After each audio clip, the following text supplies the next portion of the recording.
तक ज़रूर देखना। डाटा ऑन करते ही सयाली के नंबर पे एक न्यू मैसेज आया, good morning, how are you. ऐसे कंटिन्यूस उसको 3 दिन तक मैसेज आया। वो इग्नोर कर रही थी, पर तीसरे दिन उसने पूछा, आप कौन हो, क्यों बार बार मेरे को मैसेज कर रहे हो, मैं तो आपको नहीं जानती। उसने बोला, मैं राहुल हूँ, मैंने आपका नंबर अपने दोस्तों से कलेक्ट किया है।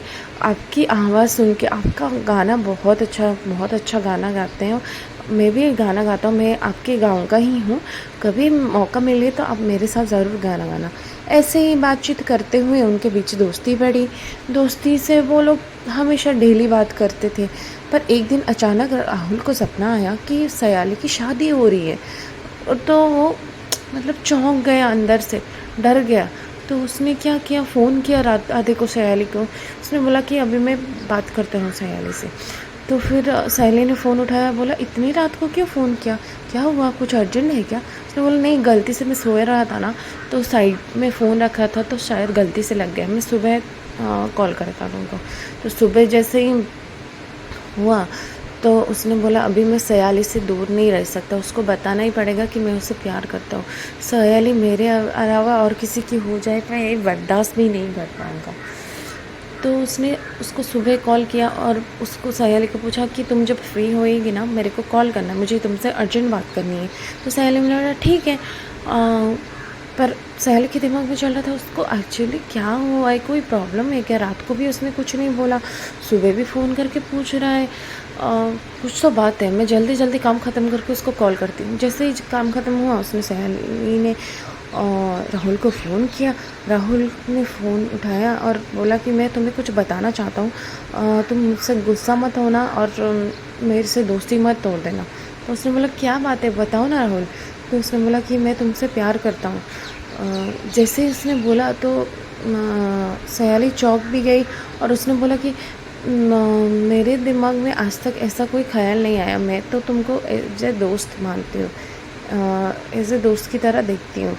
मैंने आज तक सोचा भी नहीं कि मैं तुमसे प्यार करती हूँ, फिर भी मैं तुम्हारे प्यार की कदर करती हूँ। बोला, मुझे तुमसे जब प्यार हो जाएगा ना, मैं तुमको फटाक से बोल दूँगी, तब तक के लिए हम दोनों एक दूसरे के दोस्ती से जैसे बात करते थे वैसे ही कर सकते हैं। तो राहुल को लगा कम से कम सयाली से तो बात करने को मिलेगा, इसलिए उसने हाँ कर दिया। फिर ऐसे ही बात करते करते सयाली को राहुल से प्यार होने लगा। और सयाली चाहती थी कि राहुल को बोल दे, पर अपने मम्मी पापा के डर से वो नहीं बोल पाती थी, कहीं मम्मी पापा उसकी ज़बरदस्ती दूसरी जगह शादी ना करवा दे। अकेले बैठ के रोती थी और एक दिन उसने सोचा, नहीं अभी और नहीं छुपा सकती मैं, तो उसने बोल दिया कि मैं तुमसे प्यार करती हूँ। पर राहुल ने इस बात का इतना मजाक बनाया, उसने बोला नहीं। उसके बाद उन दोनों के बीच जैसे दूरियाँ बढ़ गई, ना ही वो कभी कॉल करता था, ना ही कभी व्हाट्सएप में मैसेज करता था। पर सयाली को ये बात का बहुत बुरा लगता था, वो रोती थी, अपने एक दोस्त को वो हर चीज़ शेयर करती थी।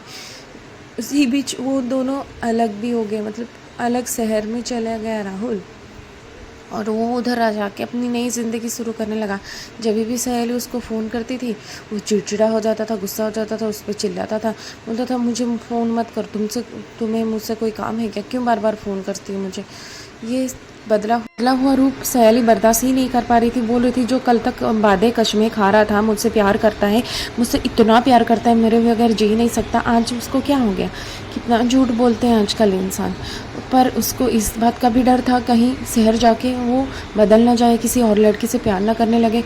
इतने ऑफिस में सुंदर सुंदर लड़कियां होंगी उससे, तो कहीं उससे प्यार ना हो जाए। वो डेली कॉल करती थी, वो डेली गुस्सा करता था, डेली इग्नोर करता था उसको। पर एक दिन राहुल के ऑफिस के पास उसको एक नई लड़की दिखी, जो उसको हेल्प मांग रही थी कि मेरा ऑफिस के लिए लेट हो रहा है, आप उधर जा रहे हैं तो मेरे को छोड़ देना। तो उसने बोला ठीक है। तो वो उसको उसकी ब्यूटी से ऐसे मिसमराइज़ हो गया था ना कि पूछो ही मत। तो वो लोग मिलके एक साथ जाने लगे ऑफिस। डेली जाते जाते जाते राहुल को उससे प्यार हो गया, उसने उसको प्रपोज़ किया और वो लड़की भी मान गई और दोनों ने एक दूसरे से कोर्ट मैरिज भी कर लिया। और उसने ये बात कॉल करके अपने मम्मी पापा को बताया। उसके बाद उसने सयाली को भी बताया। सयाली के जैसे पैरों तले ज़मीन खिसक गई। उसने बोला, इतना सब कुछ हो गया, अब मैं क्या करूं, मेरी ज़िंदगी तो बर्बाद हो गई। और वो डेली ये बात अपने दोस्त को बता बता के रोती थी और कुछ कर भी तो नहीं सकती, किसी को बता भी तो नहीं सकती, किसको बताएगी ये दुख अपना। बैठे गुमसुम रोती थी और उसने अपने मम्मी पापा को भी कॉल करके बोला कि मैंने शादी कर लिया है। तो उसके मम्मी पापा ने बोला घर मत आना, उधर ही रह जाना। तो फिर वो लोग शादी करके उधर ही रहने लगे। पर रिया कभी उससे प्यार नहीं करती थी। रिया उसको नहीं खाने को कभी पूछती थी, अपना खाना बनाती थी, खा लेती थी, ऑफिस जाती थी, आती थी, रात आधे को ऑफिस में ही बिज़ी रहती थी, कभी उससे ढंग से बात भी नहीं करती थी। ऐसे ही चलता रहा और वो राहुल को ये बिल्कुल अच्छा नहीं लगता था। पर वो क्या कर सकता है, अभी उसने शादी तो कर ही ली है। पर सयाली इधर अंदर अंदर मरी जा रही थी। हमेशा वो उसको फ़ोन करती थी पर वो उस पर गुस्सा करता था। और एक दिन अचानक राहुल को बहुत ज़ोर से बुखार हुआ। तो एक बार भी रिया ने ना ही उसका टेम्परेचर चेक किया, ना ही उसको देखा, ना ही उसको पूछा। वो अपने काम के लिए ऑफिस के लिए निकल पड़ी। तभी उसको सयाली की याद आई। सयाली ने उसको कॉल किया और बात किया। बोला क्या हुआ राहुल, तुम्हारा तबीयत ठीक नहीं लग रहा है, तुम ठीक तो हो ना? तो उसने बोला ठीक है, मैं ठीक हूँ, कोई प्रॉब्लम नहीं है, तुम मुझसे बार बार कॉल करके मुझसे बात मत करो। और उसको याद आया कि सयाली उसका कितना केयर करती थी और उसने उसको कितना नादार किया, उसके प्यार को उसने पहचाना ही नहीं। और यही सोच रहा था।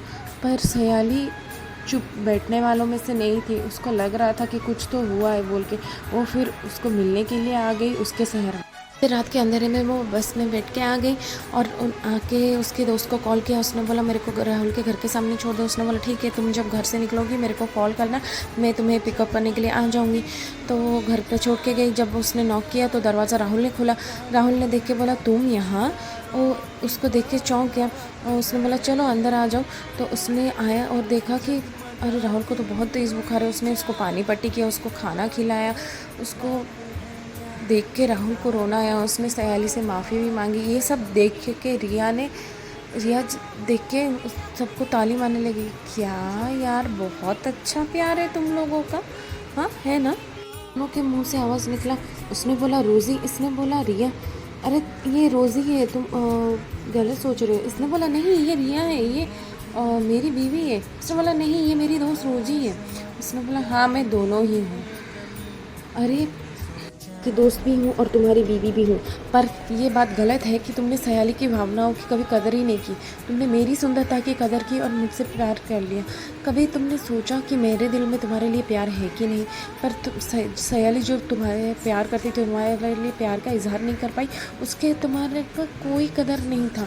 उसने रिया को माफ़ी मांगी और उसने बोला मुझसे बहुत बड़ी गलती हो गई कि मैंने सयाली को कभी समझा ही नहीं, उसको और डांटा मैंने की कभी कदर ही नहीं की मैंने। उसने मुझसे बहुत प्यार किया, मुझसे बहुत बड़ी गलती हो गई, मुझे माफ़ कर दो रिया। तो उसने बोला माफ़ तुम सयाली से मांगो, मुझे मत मांगो। तो इधर सयाली बोल रही है कि रिया ऐसे अपने हस्बैंड से बात नहीं करते, तू मुझे अपना ज्ञान मत दे।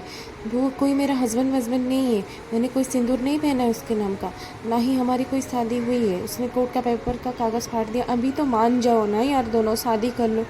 दोनों जैसे बहुत खुश हो गए और दोनों ने एक दूसरे से शादी कर ली।